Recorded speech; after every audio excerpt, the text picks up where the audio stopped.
Hello, everyone. This is Jay Mora, and today I have my creative guy, Chris Thompson, who also happens to be the Western Maryland Sub 2 leader. Chris, how are you today, brother? I'm great, man. How are you doing, man? I am living the dream, man. Even better now that you're on my podcast. Thank you for taking the See, time. now you're making me feel special. So, Chris, I wanted to go over exactly how can I be successful in bringing you an opportunity for you to be able to help me or anyone out there structure creatively. So ultimately, what I look for is the deals that aren't working for cash. Obviously, you being the cash guy, you're looking at 60 to 70% minus repairs, rolling from there. A lot of times people just don't have the equity for something like that. So that's when they call me. And they need a creative solution to solve that. I've been in sub two for 2.5 years now, been through damn near every video Pace has of seller objection, how to handle, so on and so forth. But structuring these deals is my bread and butter. I'm extremely dyslexic, so I am just wired differently. So I can kind of see some of the holes as to where, this type of deal may work for somebody, whether it's a sub two, a hybrid, a wrap, novation, which we don't use the word novation. We just say partner with the seller. I did one of those. I made over $100,000 on that thing. Helped the seller out of a situation that they couldn't have gotten out of. Wow, wow. And so you're telling me that I can make money because I only look at cash deals. So you're telling me I can make money even if I can't sell it as a cash wholesale deal. Absolutely. I mean, it's still a deal. I mean, wholesaling is literally just selling the paper. So whether it's a cash deal or a creative deal, you can still sell that off if it doesn't fit your buy box. How many opportunities do you think people like myself that do anywhere from 6 to 15 deals a month are giving up just because I'm not focusing on that structuring? I would say easily losing with the amount of volume you're doing, I'd say you're losing anywhere from 3 to 5 deals a month. Yeah. Wow. Wow. And what would you say the average assignment fee is for a creative deal? I would say probably somewhere between 75 and 10, 7,500 and 10,000. And there again, it's all based on the numbers and how we can structure the thing. If there's no agent involved, obviously there's more money in there. Our target entry fee is 10%. Don't always hit that, but if the cash flow is there to circumvent that and you can get your cash on cash still roughly at that same number, then I personally I'll go to 12 or 13% if the cash is there. Yeah. So creative, that is kind of a peculiar word, especially in real estate and used in many different terms. And can you tell me a little bit more what makes a deal creative versus your traditional work with a realtor kind of transaction? And we can still work with realtors. That's something else that I'm working on right now is coaching, mentoring, working with realtors that have those deals where the seller has that really sweet interest rate. Our target interest rate is between 2 to 5%. And that's mainly the ones we focus on. So anybody that's bought roughly from 2019 to 23, give or take, those are our bread and butters, the one that we go after because they generally don't have a lot of equity because they bought at the top of the market, but they've got that sweet interest rate and the payment, as long as you can cash flow it. So just for an example, say that PITI is 2,000 and that thing's going to rent for 3,000. That's a good spread. You can put a good chunk of that into your war chest for vacancies and maintenance, and then you're still putting a nice chunk in your pocket each month. Now, $1,000 a month, it's rare. Generally, we try to target that $300 to $500 a month. And I don't know about you, but I see a lot of properties on the MLS just sitting because of the fact that it's a little overpriced because sellers bought the property 3 or 4 years ago. And Hmm. now they're coming to closing with a $20,000, $30,000 check at closing. How can we work with you in order to be able to not have to come to closing and structure a new method of being able to move these properties? I went to public school, so let's use some simple math here. Just say the house is worth $100,000 and it's a VA loan. They didn't put anything down and they still owe $95,000. We'll give that seller $5,000 to essentially give them their little bit of equity that they kind of have.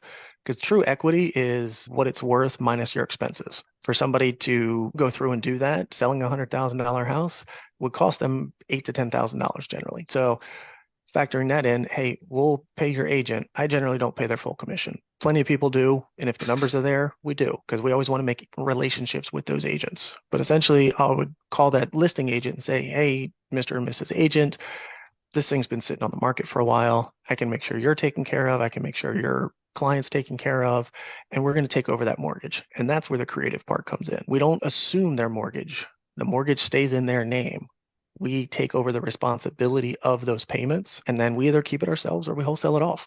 Let's get down to the meat and potatoes. I know you created a checklist that's going to help us be able to be successful in bringing you opportunities and reducing the back and forth. Mind us Mhm. going over that checklist right now? No, absolutely. No different than you would on a cash deal. You want their property information, if there's an HOA, if they have HOA restrictions. Because even if you're buying a cash deal to turn it into a rental, if the HOA says no, then you're not turning it into a rental. But basically just all the seller's contact information, all the same information you would get on a cash deal about the property, the area, all those things. So the next step that I take is getting a copy of their mortgage statement. And plenty of people are like, dude, I don't know you. You're randomly calling me out of the blue.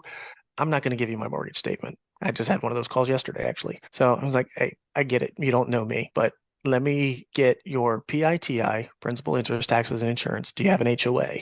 Are there any other fees that you pay on a monthly basis? And how much do you still owe? From there, I can then go through and finish structuring the deal. If they're in trouble and they're behind, how much are you behind? Do you have a reinstatement payment? Do you have a true payoff statement? Because generally what it says on your mortgage statement is not correct, because that does not account for the lawyer fees or placing the liens and filing all of this stuff. So if it says $2,000 behind on your mortgage statement, it's probably closer to like five. Then we take it the next step. If there's a big chunk of equity, this works for people with a lot of equity as well. Just say it's $100,000 property and they only owe 50. All right, we're going to give you a down payment, and then we're going to structure your remaining equity into a second position lien secured against the property. Generally, it's, hey, we're going to pay all the fees, no different than you would in a cash deal. We're going to pay for closing, we'll take care of the agent, so on and so forth. So, hey, let me pay all of these fees so you, seller, are $0 out of pocket, and you're actually putting money in the seller's pocket. But to make my numbers work, your $50,000 that you owe, your payment is $500, and I can rent it for $1,200. So I know I can then make you payments because the PITI is covered in that first 500. I know, Mr. and Mrs. Seller, I can make you payments of X amount of dollars, $200 or $300, because that way I know I'm still putting $500 in. Take 200 of that, put it in my war chest, take 300 of that, put it in my pocket. Okay, so this is a way of us being able to still get paid, be able to help the seller. It sounds like a win-win solution for everybody. It truly is. And the hardest thing for people to get past is, oh, well, the mortgage is still in my name. And some people, you're not going to get that passed. So I have other strategies that I use. There's basically from there, there's two or three other strategies. We can do a lease with option until they're comfortable. We can do a contract for deed until they're comfortable. But the way I structure or have the title company and the TC structure, the note is, we're going to run it under those terms for 12 to 18 months to make sure the seller is comfortable. And then we're just going to have it automatically roll over to where we take the deed. Because in a typical creative situation up front, I'm going for that deed every single time. Why do I go for the deed? I get the tax benefits. Interesting. Wow. And that checklist that you currently have, that'll work for all kinds of deals, right? Yeah, anything and everything creative, whether it's straight sub to hybrid, wraps, novations, we're going to need all of this information up front to know how to then go in and structure it. Once we have all of this information, then we can go and structure the deal. Okay. So, Chris, how can we get a hold of you, man? How can we work with you? How can we be able to get more business done and not lose these opportunities that I keep losing every month? The best way to get a hold of me is my website. It's christhompsonteam.com. I'll make sure you put the link down in the description. But yeah, christhompsonteam.com. You can go on, book an appointment with me. If you want the checklist, I have it on there as well. If you just want to chat real quick and kind of run through something, I'm happy to do that as well. Book everything on my site there. So, Chris, I mean, just because you have a wicked beard, like, why should I do business with you, man? Like, what are your qualifications? Why are you the Western sub two leader? I'm still trying to figure that one out myself. I don't know.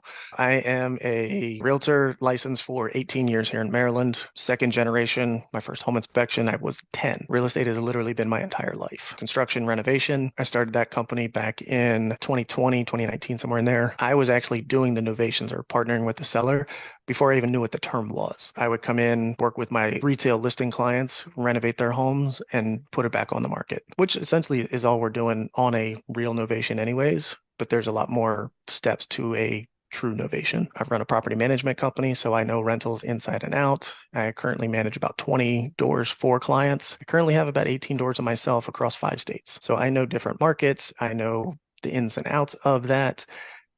Ultimately, I am a buy and hold investor. I do wholesale, and I am a creative finance strategist. Without PACE and Sub 2, none of where I'm at today would be possible. I study this stuff and I implement it every single day. I would say on an average week, I study about 5 hours a week minimum. If you'd asked me that question a year ago, it was about 15 hours a week, studying and learning all the intricacies of how to make these deals good across the table. Yeah, and no two deals are alike. They're really not. They all have the same premises, a seller's selling a house or a buyer's trying to buy a house, but there's no two deals alike. You're learning with every single transaction. Mhm. And that's the beauty of, having someone like you that's been doing it for quite some time. I will attest to the fact that Chris handles a lot of my deals that are just crazy. It just doesn't, when I look at some of the deals, I'm like, okay, there's nothing here. But then Chris goes and converts that, and then we end up turning it into profit and turning it into an opportunity that everybody wins from it. So if you have any deals that need to have that creative touch, Chris is your guy. Hit him up. I'm going to have the link in the description below. Thank you so much, Chris, for spending your time with me, man. Brother, I appreciate you. Good seeing you.